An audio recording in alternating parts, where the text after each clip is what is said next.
अपने परिवार रोजगार धंधे पर दोस्तों सभी को नमस्कार, राम राम भैया, गुड मॉर्निंग, राधे राधे, जय श्री कृष्ण। हाँ जी, सभी का स्वागत है। सभी लोग जल्दी से क्लास से जुड़ेंगे, सभी का बहुत बहुत स्वागत है।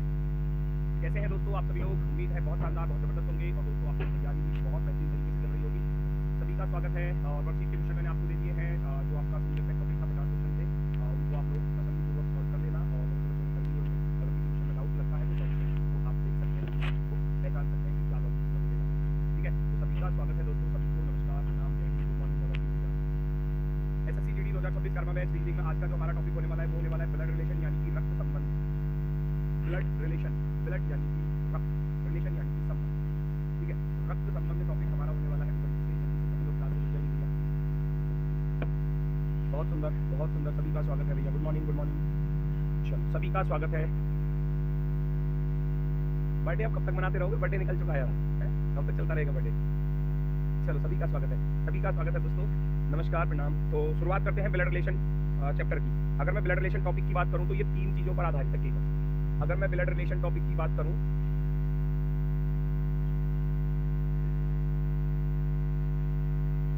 अगर मैं ब्लड रिलेशन टॉपिक, ये जो ब्लड रिलेशन टॉपिक है ना, ये मात्र मात्र मात्र केवल 3 चीजों पर आधारित है। ब्लड रिलेशन जो है, और वो 3 बातें क्या है उन पर आधारित मैं आपको बताऊंगा।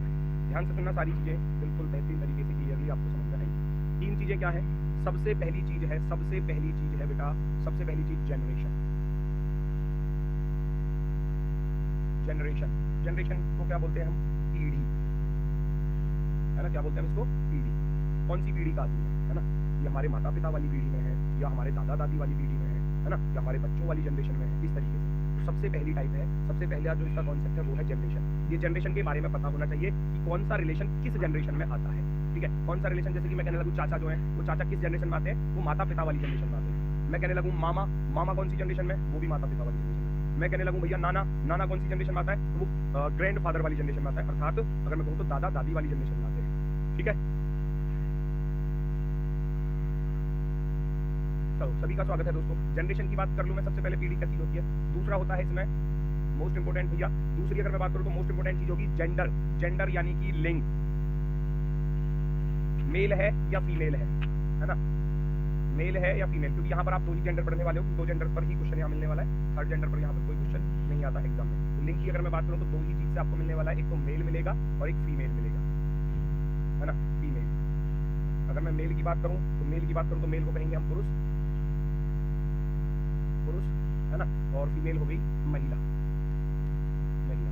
पुरुष के लिए लिखेंगे हम, पुरुष के लिए लिखेंगे हम जो सिंबल नोट करेंगे वो लिखेंगे हम यहाँ पर प्लस, और फीमेल के लिए जो सिंबल लिखेंगे वो लिखेंगे माइनस, जब हम क्वेश्चन वगैरह सॉल्व करेंगे तो, ठीक है ना।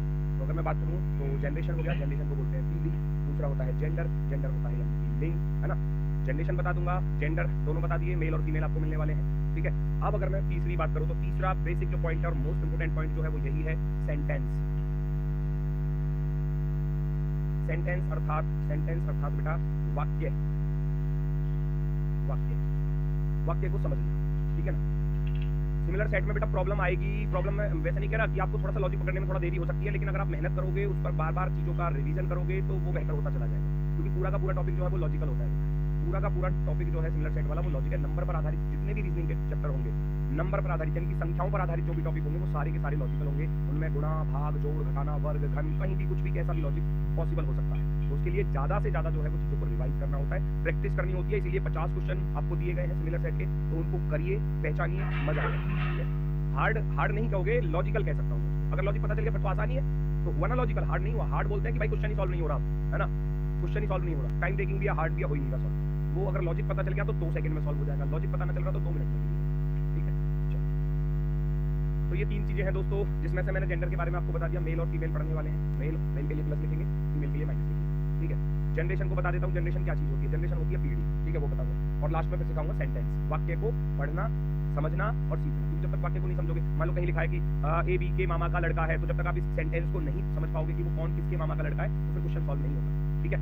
तो सबसे पहले मैं यहाँ कुछ रिलेशंस हैं उनके बारे में बता देता हूँ, क्योंकि हिंदी में और इंग्लिश में, हिंदी में तो क्लियरली दिया होता है कि रिलेशन है क्या, लेकिन इंग्लिश में बहुत थोड़ा सा क्रिटिकल होता है बच्चों के लिए चीजों को समझना। ब्लड रिलेशन के कितने क्वेश्चन आते हैं? 1 क्वेश्चन मिलेगा एग्जाम में, और कभी कोई चांस ऐसा बनता है कि 2 मिल जाए, वरना एक है क्वेश्चन। हो सकता है कि एक भी ना आए, फिक्स नहीं है कि एक ही आएगा, ऐसा भी हो सकता है कि एक भी ना आए, लेकिन ज्यादातर देखा गया है तो एक क्वेश्चन आता ही आता है। इंग्लिश और हिंदी का खेल समझ लो। अंकल, अंकल लिखा हुआ है इंग्लिश में, अब अंकल कितने लोगों के लिए यूज होने वाला है देखो जरा। चाचा के लिए अंकल यूज होगा, चाचा होता है पिता का छोटा भाई, है ना। ताऊ पिता का बड़ा भाई, है ना। मामा होता है माता जी का भाई। मौसा होता है माता जी की जो बहन होती है मौसी, उनके जो हस्बैंड होते हैं उनको मौसा बोलते हैं, ठीक है। फूफा कौन होता है? फूफा होता है पिता की जो बहन होती है उनको हम बुआ बोलते हैं, और उनके जो पति होते हैं उनको हम फूफा बोलते हैं। तो इन सबके लिए इंग्लिश में क्या लिखा जाएगा? अंकल। इन सबके लिए क्या लिखा जाएगा? इंग्लिश में अंकल लिखा जाएगा, ठीक है। तो मामा सभी लोग जानते हैं, कोई ऐसा तो नहीं है क्लास में जो ये ना जानता हो कि मामा कौन होता है ना। सभी बच्चे जानते होंगे इन बातों को। मामा होता है माता का भाई, है ना। मैं मौसा की बात करूं तो मौसा होता है भैया माता की बहन का पति, है ना। फूफा जो होता है, फूफा होता है पिता की बहन का। सभी बच्चे इन रिलेशंस को जानते होंगे क्योंकि सबके परिवार में सारे रिलेशंस होते हैं, ठीक है ना।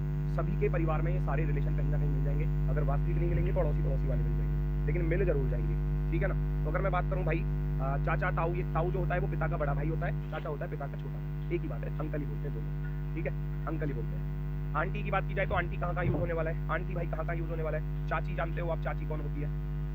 चाची आप सभी लोग जानते हैं, चाची होती है जो पिता हैं उनके जो छोटे भाई हैं उनकी जो पत्नी है, उसको चाची बोलते हैं। ताई हो गया पिता के बड़े भाई की पत्नी, जैसे चाचा चाची, ताऊ ताई, मामा मामी, मौसा मौसी, फूफा बुआ, ये सब वही चीज है, ठीक है। तो मामी, मामी जानते हो मामा की पत्नी। मौसी जानते हो भैया जो माता की बहन है। बुआ जानते हो जो पिता की बहन है, माता की बहन, है ना।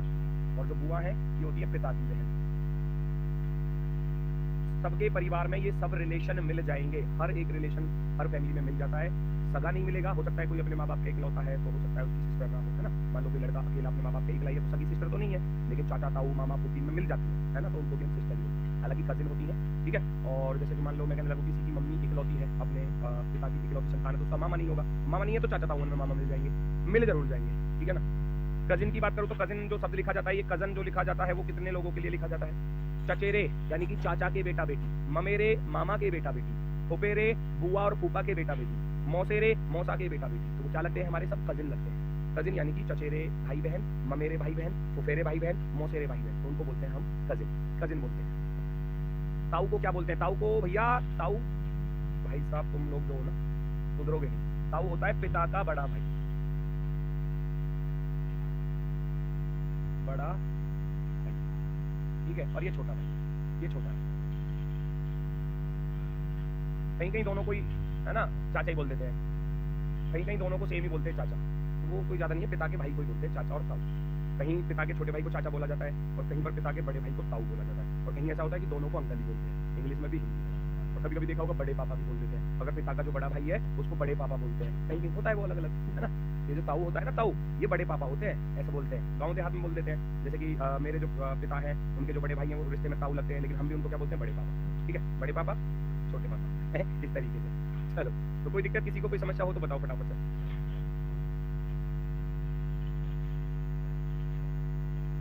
एक बच्चा कह रहा है अरे भाई मामा मामी ऐसा सीबीटी में नहीं आते। अच्छा, पेपर बना के बैठे हो क्या? अभी क्वेश्चन दिखाऊंगा जब फिर तुम्हारे तोते से उड़ जाएंगे एग्जाम की। चलो भाई, फिर आता है नेफ्यू। नेफ्यू क्या चीज है? भांजा। भांजा कौन होता है? भांजा होता है बहन का बेटा, सिस्टर सन, बहन का बेटा, सिस्टर्स सन। भतीजा होता है भाई का बेटा, भाई का बेटा, ब्रदर्स सन, है ना। भतीजा, नेफ्यू बोलते हैं दोनों को, है ना। भांजा हो गया बहन का बेटा, भतीजा हो गया भाई का बेटा। जो मेरे भाई का बेटा है वो मेरा भतीजा लगेगा, जो मेरी बहन का बेटा है वो मेरा भांजा लगेगा। भांजा, नीस, नीस होती है भांजी और भतीजी, फिर से वही चीज, ये बहन की बेटी हो जाएगी भांजी, बहन की बेटी, बहन की बेटी। और जो भतीजी होती है वो होती है भाई की बेटी, भाई की बेटी, ब्रदर्स डॉटर, है ना, भाई की बेटी। जो हमारे बहन के बेटा बेटी हैं तो उनको बोलते हैं भांजा भांजी, जो हमारे भाई के बेटा बेटी हैं उनको बोलते हैं भतीजा भतीजी, ठीक है। चलो, इसको ब्लॉक कर दियो भाई, मानसिंह को परमानेंटली। हाँ, बकवास कौन कर ही रहे हैं बेटा, इसको ब्लॉक करो परमानेंट, जो सिंगल मैसेज ना करता है, करो ब्लॉक, और ओपन मत करना इसको।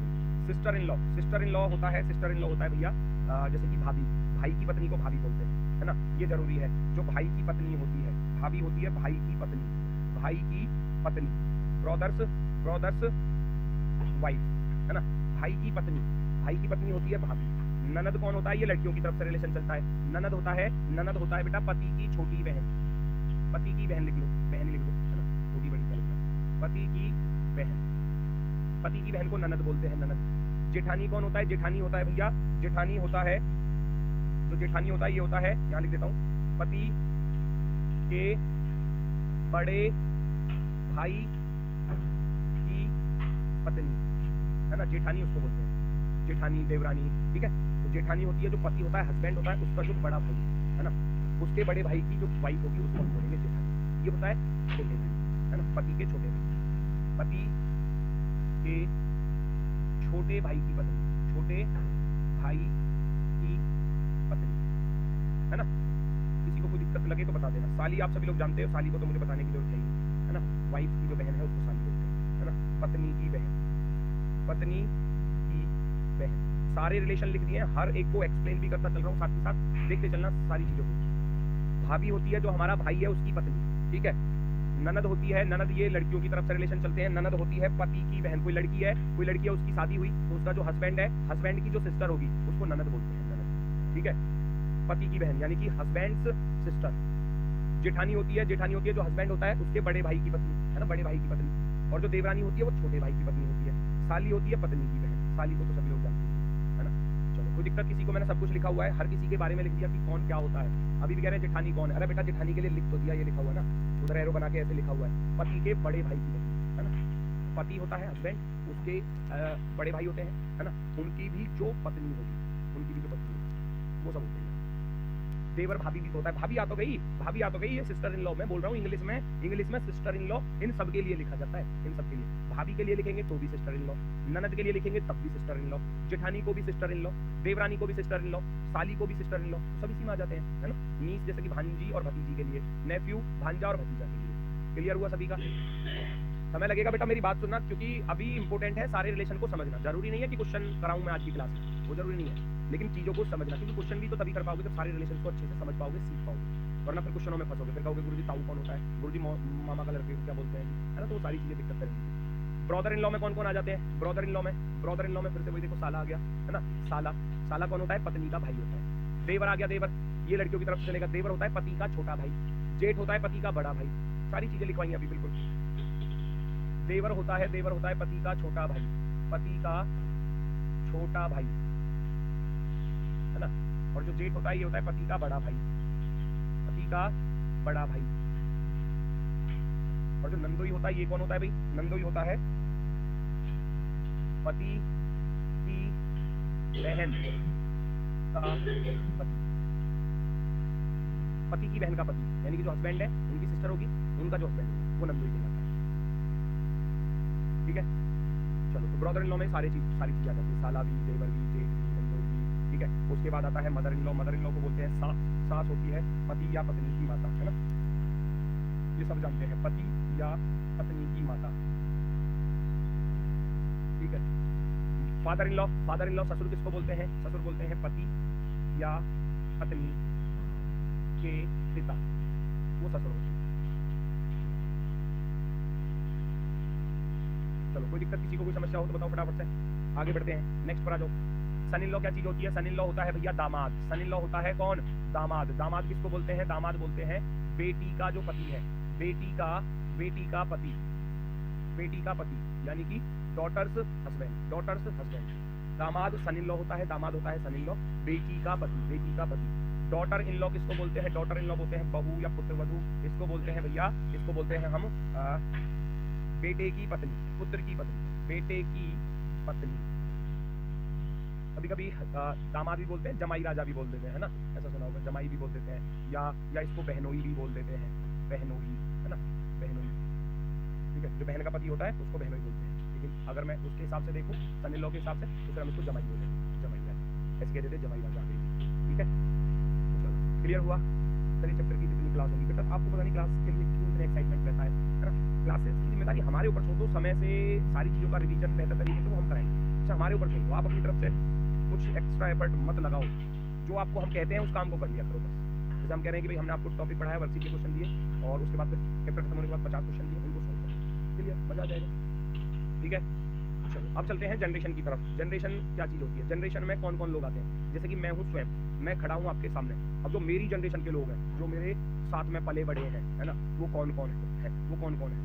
सेल्फ यानी कि स्वयं की जनरेशन में कौन कौन लोग आते हैं? स्वयं की जनरेशन में कौन कौन लोग आते हैं? अगर मैं स्वयं की जनरेशन की बात करूँ तो भाई और भाभी, ब्रदर हो गया और उसकी पत्नी होगी। तो भाई और भाभी, ऊपर लिखा चुका हूँ, भाई को क्या बोलते हैं? ब्रदर, भाभी होगी भैया सिस्टर।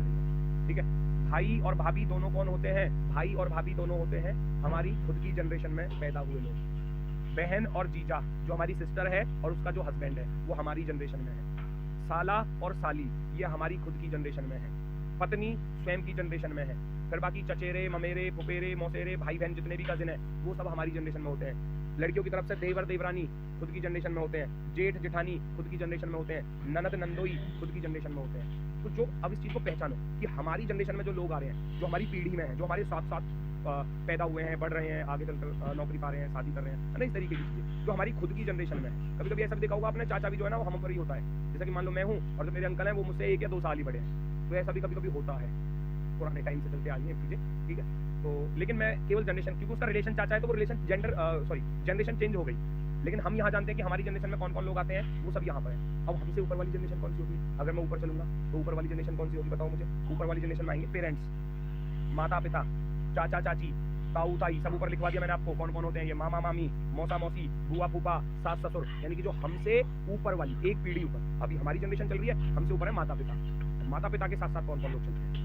पेरेंट्स के साथ, माता पिता के साथ भैया चाचा चाची, ताऊ ताई, मामा मामी, मौसा मौसी, बुआ फूफा, सास ससुर, ये सब आ जाते हैं हमारे पापा वाली जनरेशन में, हमारी माता और पापा वाली जनरेशन में। और नंदोई कौन होता है बेटा? लिखा दिया मैंने, नंदोई किसको बोलते हैं? लिखा है नंदोई, ये लिखा हुआ, ये लिखा हुआ, ध्यान से पढ़ लिया करो।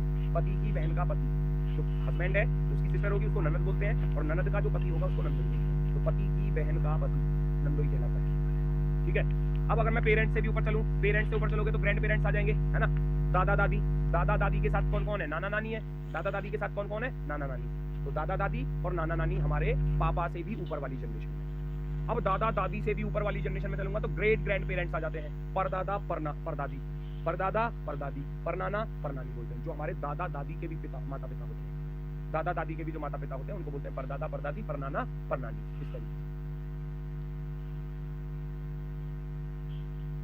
चलो वेरी गुड, आगे मैं बढ़ता हूँ। अब हमसे नीचे वाली जनरेशन में, ये तो स्वयं होगी। अब जो नीचे वाली जनरेशन चलेंगी वो नीचे कौन कौन सी जनरेशन में कौन कौन आते हैं? चिल्ड्रंस की बात करूँ, चाइल्ड की बात करूँ तो चाइल्ड में बेटा बेटी आ जाएगा, भतीजा भतीजी आ जाएगा, भांजा भांजी आ जाएगा। ये बच्चों वाली जनरेशन में आ जाएंगे, है ना। बच्चों वाली जनरेशन में बहू आ जाएगी, जमाई आ जाएगा, ये सब आ जाते हैं यहाँ पर, दामाद वगैरह, है ना। अगर मैं यहाँ लिखूँ तो जो दामाद होता है, दामाद भी और पुत्रवधू भी, है ना, वो सब नीचे वाली जनरेशन में, हमसे नीचे वाली जनरेशन में। दामाद कौन होता है? दामाद होता है बेटी का पति, बेटी वाली जनरेशन में आ गया ना। और पुत्रवधू होती है बेटे की पत्नी। तो ये सब यहाँ पर चले जाते हैं, बेटा बेटी, भतीजा भतीजी, भांजा भांजी, दामाद, पुत्रवधू, ये सब हमसे नीचे वाली जनरेशन, हमसे नीचे वाली। उनसे भी नीचे चलोगे तो ग्रैंड चाइल्ड आ जाएंगे, पोता पोती जिनको बोलते हैं, नाती नातिन बोलते हैं, देवता देवती बोलते हैं। अब ये क्या चीज़ है भाई? पोता पोती तो जानते हो, जो बेटे के बेटा बेटी, अगर मैं कहूँ तो इस प्रकार से, ये जो पोता पोती होते हैं ये होते हैं पुत्र के पुत्र पुत्री, पुत्र और पुत्री कह सकते हैं, बेटा के बेटे के बेटा बेटी। अब नाती नातिन, देवता देवती, ये सब जो है ये एक ही बात है। ये होती है बेटी पुत्री, यानी कि बेटी के बेटा बेटी। जैसे मान लो हमारी लड़की है, उसकी जो संतानें होंगी वो क्या कहलाएंगी? नाती नातिन, देवता देवती, इस तरीके से। ठीक है, सर कितनी जनरेशन तक क्वेश्चन आ सकता है? बेटा इन सब जनरेशन तक ही आया है क्वेश्चन, अपने से 3 पीढ़ी ऊपर और अपने से 3 पीढ़ी नीचे, 7 जनरेशन से क्वेश्चन आता है। ठीक है, उसके अलावा और कोई क्वेश्चन आपको नहीं मिलेगा। ठीक है, चलो बाकी ग्रेट ग्रैंड चाइल्ड आ जाते हैं, परपोता आ जाता है, परपोती आ जाता है, परदेवता परदेवती, परनाती परनाती, है ना, इस तरीके से। तो वो सब ग्रेट ग्रैंड चाइल्ड जो है वो और नीचे चले गए। तो 3 पीढ़ी तो ये हो गई, है ना। एक पीढ़ी आपकी स्वयं की हो गई और 3 पीढ़ी हो गई ऊपर, 1 2 3 4 5 6 7 पीढ़ियों से क्वेश्चन मिल जाता है। अब अगर मैं बात करूँ, अब आता है इंपोर्टेंट टाइप है, इंपोर्टेंट जो फैक्ट है, इंपोर्टेंट जो इसका बेसिक पॉइंट है वो है सेंटेंस। सेंटेंस को समझना, सेंटेंस को समझना। अगर मैं कहूँ जब तक आप सेंटेंस को नहीं समझोगे, वाक्य को नहीं समझोगे, सेंटेंस यानी कि वाक्य, और जब तक वाक्य को नहीं पढ़ोगे, जो लिखा हुआ है वो समझ में नहीं आ रहा कि कौन किसका क्या है, तो क्वेश्चन सॉल्व नहीं होने वाला। क्वेश्चन सॉल्व नहीं होने वाला। वाक्य कुछ भी दिया जा सकता है। मान लो मैं कहने लगूँ ए बी का भाई है ना, कुछ भी दिया जा सकता है। A is the brother of B, A is the brother of B, आपको ये चीजें लिखी मिलेंगी। तो यहाँ आपको मालूम होना चाहिए कि कौन भाई है और कौन बहन है, कौन है क्या और क्या नहीं है। A is the brother of B, यहाँ हमको मालूम होना चाहिए कि कौन भाई है। यहाँ से एक नोट करने वाली बात है जो आपको यहाँ नोट करनी है, उसको नोट कर लेना पहले। मैं नोट करके उस चीज को लिखवा देता हूँ आपको, लिख लेना इस चीज को। नाम से कभी भी जेंडर का पता नहीं लगेगा।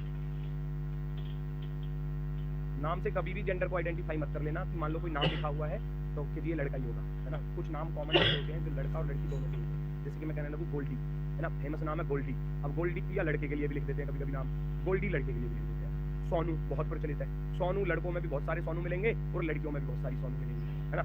राजन, राजन लड़कों में भी बहुत सारे नाम होते हैं, राजन लड़कियों में भी बहुत सारे नाम होते हैं, है ना। तो इस तरीके से बहुत सारे नाम ऐसे हैं जो मेल और फीमेल दोनों में यूज होते हैं। नीरज, नीरज लड़कियों में भी होता है, लड़कों में भी होता है, ठीक है। बहुत सारे नाम है बेटा, बहुत सारे। तो ऐसे नाम से कभी भी जेंडर को पता मत लगा लेना कि जब तक आपको जेंडर का बिल्कुल एग्जैक्ट पता ना चल जाए तब तक आप उसको ये मत बता देना कि ये मेल है या फीमेल है, ठीक है। अब ये कह रहा है ए बी का भाई है, तो यहाँ से बस मुझे इतना पता चला कि ए बी का भाई है, तो मुझे ये पता चला कि ए जो है ना वो बी का भाई है। तो जिसका रिलेशन पता चलेगा, जिसका जेंडर पता चलेगा, उसकी तरफ ऐसे एरो लगा दीजिए।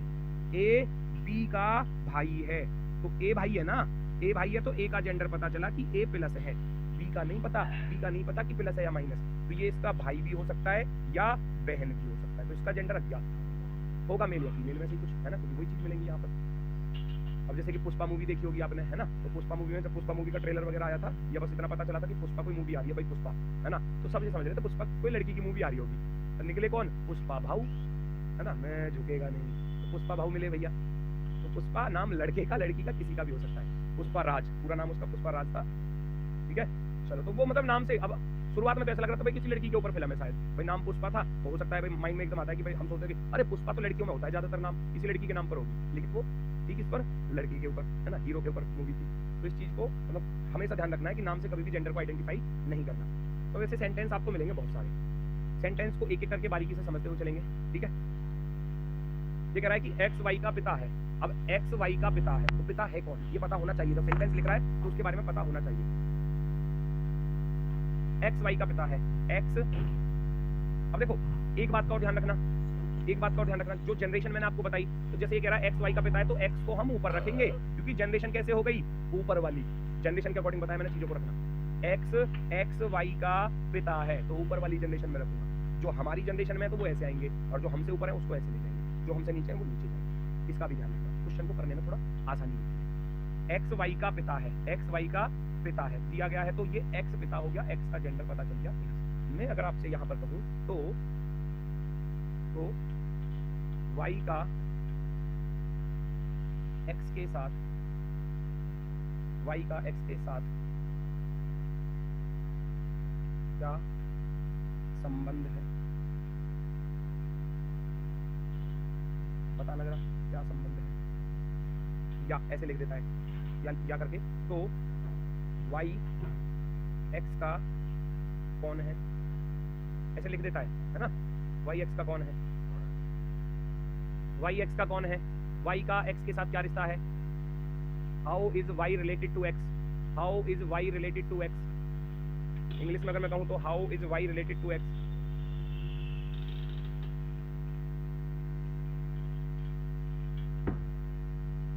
है ना, how is y related to x। तो क्या आप बता सकते हैं, क्या आप बता सकते हैं, देखो बहुत से बच्चे कह रहे हैं बेटा, सन, बेटी, भाई इसका जेंडर नहीं पता, आप कैसे कह सकते हो कि ये बेटा होगा। यही चीज तो सिखानी है, बस गलतियां यही करते हो। ये कोई रिलेशन कोई ज्यादा बड़ा टॉपिक है, कोई सब परिवार में होते हैं रिलेशन, लेकिन आप इन छोटी छोटी चीजों की गलती करते हो। बस जेंडर नहीं पता फिर भी बेटा चिपका दिया, भाई इसका जेंडर ही नहीं पता, बस वहाँ जेंडर तो इसका पता था ना, एक्स पिता है। अब जरूरी है कि वो बेटे का ही पिता होगा, बेटी का भी तो पिता होता है, तो इसका जेंडर नहीं पता। ये प्लस भी हो सकता है, माइनस भी हो सकता है। तो अगर वाई का रिलेशन पूछा जाए एक्स के साथ तो वो पुत्र या पुत्री कहलाया जाएगा, पुत्र या पुत्री, सन और डॉटर, सन और डॉटर, बेटा और बेटी, सन और डॉटर, है ना, बेटा या बेटी, बेटा या बेटी। अब वो ऑप्शन के ऊपर डिपेंड करता है कि ऑप्शन में दिया क्या है। क्योंकि ऑप्शन में मान लो पहला ऑप्शन लिख दिया चाचा, दूसरा ऑप्शन लिख दिया तीजा, तीसरा ऑप्शन लिख दिया पत्नी, चौथा ऑप्शन लिख दिया बेटी, तो फिर आप बेटी को टिक करोगे क्योंकि जो ऑप्शन में मिलेगा उसके अकॉर्डिंग चलेगी। ठीक है, तो होता है कभी कभी एग्जामिनर ऑप्शन के साथ भी चीजों को रख कर चलता है। तो उम्मीद है पहला सेंटेंस सबकी समझ में आया होगा, पहला सेंटेंस सबकी समझ में आया होगा। चलो अब मेरी बात सुनना जरा।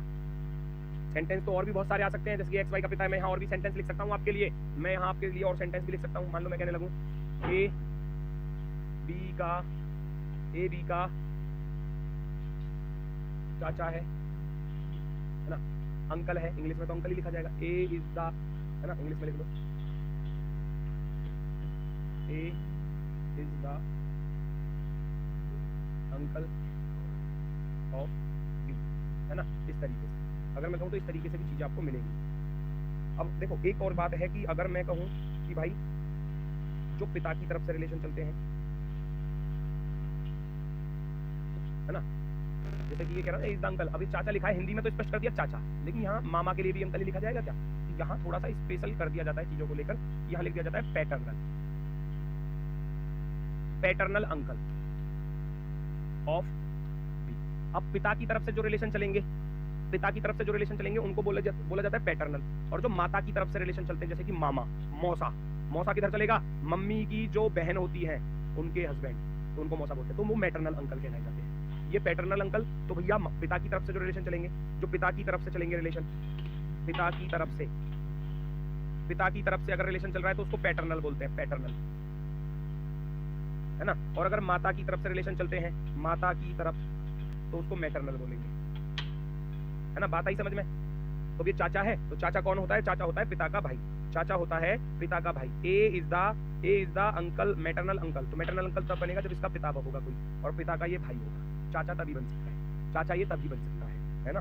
तो अंकल अगर बनाना है तो ये इस सिचुएशन में अंकल तब बनेगा जब इसके पिता का भाई होगा, पिता का भाई चाचा। ठीक है, पैटर्नल और मैटरनल, इस चीज को सुनना। फूफा को बोलेंगे पैटर्नल अंकल, फूफा पैटर्नल अंकल ही कहलाया जाएगा, क्योंकि फूफा पिता की तरफ से चल रहा है, पिता की तरफ से रिलेशन चल रहा है फूफा का, क्योंकि पिता की जो बहन होती है बुआ, उसके पति है। ठीक है, दूसरी इंपोर्टेंट बात होगी, दूसरा इंपोर्टेंट पॉइंट है ये वाला जो, इसमें बच्चे बहुत ज्यादा फंसते हैं। ये जो लिखा होता है हु लिखा होता है हु, इसमें बच्चे फंसते हैं कि ये किसके लिए लिखा होता है जी, है ना। इस चीज को समझना, मेरी बात सुनना। एक्स वाई का पिता है, जो वाई जेड का बेटा है, तो यहाँ उसने साफ साफ इस चीज को लिखा कि एक्स वाई का पिता है, उसने लिखा एक्स वाई का पिता है, तो एक्स पिता हो गया ना। अब तक तो पढ़ रहे थे आप इतना सेंटेंस को कि एक्स वाई का पिता है, तो एक्स पिता हो गया, तो एक्स का जेंडर मैंने यहाँ पर प्लस लिख दिया। फिर ये जो लिखा जाता है, ध्यान से सुन लेना, जो या जिसका, हु या हुज, जो भी लिखा मिलेगा ना, वो किसके लिए लिखा मिलेगा, इससे जस्ट पहले जो आ रहा होगा इंसान, वाई, इससे जस्ट पहले जो आ रहा होगा अर्थात वाई, जो जस्ट पहले आ रहा होगा। अब इस जो की जगह पर मैं वाई लिखूंगा। अब पढ़ना जरा सेंटेंस को, वाई जेड का बेटा है, हु की जगह पर क्या लिखूंगा, हु की जगह पर लिखूंगा Y, Y is the son of Z, Y is the son of Z, son of Z, ये बेटा हो गया, ये बेटा। मैं यहाँ आपसे कहने लगूं, क्वेश्चन बन जाता है फिर यहाँ पर। अगर आपसे क्वेश्चन एग्जामिनर करने लगे तो क्वेश्चन कैसे बनेगा, तो कहेगा तो जेड का वाई से क्या संबंध है, क्या संबंध है बताओ। Then how is Z related to Y, है ना, how is Z related to Y, ये आपसे पूछूंगा। क्या आप बता सकते हैं, क्या आप बता सकते हैं? वेरी गुड, बस यही चीज है सारी, यही चीज है ना। बिल्कुल सही है, बिल्कुल सही है, बिल्कुल शानदार, बहुत ही बेहतरीन, बहुत ही। ये दादा कौन दे रहा है, गगनदीप भाई साहब, कैमरे में घुस के बहुत चाटे लगाऊंगा, बढ़िया वाले मजबूत वाले। दादा बना दिया। यहाँ तो जनरेशन ही दो ही आ रही है, एक ये जनरेशन है, एक ये जनरेशन। दादा कहाँ से बन जाएगा, दादा तो तब बनेगा जब थर्ड जनरेशन पे जाओगे आप, तीसरी जनरेशन पे।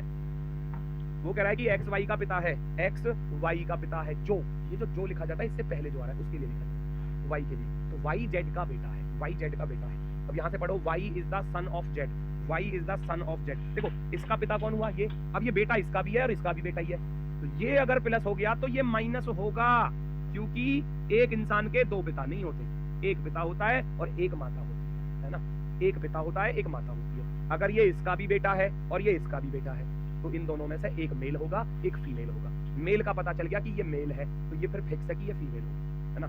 रिलेशन पूछा गया था जेड का, रिलेशन पूछा गया था जेड का, कि जेड जो है वो वाई का कौन होगा, जेड जो है वो वाई का कौन होगा, जेड होगा भैया इसकी माता, ऑप्शन नंबर जो भी आपको जहां पर भी जैसा भी लिखा है, ठीक है।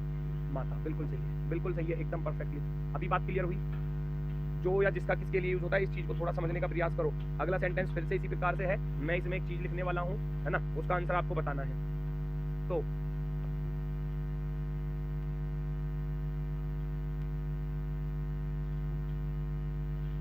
वाई का जेड से क्या संबंध है? देन हाउ इज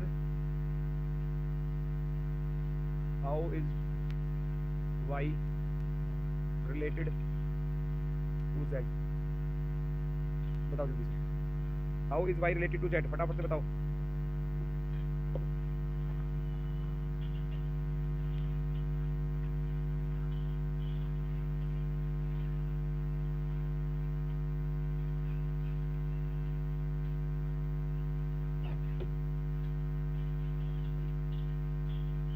अलग अलग आंसर आने स्टार्ट हो गए, अलग अलग आंसर आने स्टार्ट हो गए। यही चीज दिखानी है बस, क्योंकि क्वेश्चन सॉल्व तभी कर पाओगे जब इन चीजों को समझ पाओगे, सीख पाओगे, वरना कुछ नहीं होने वाला।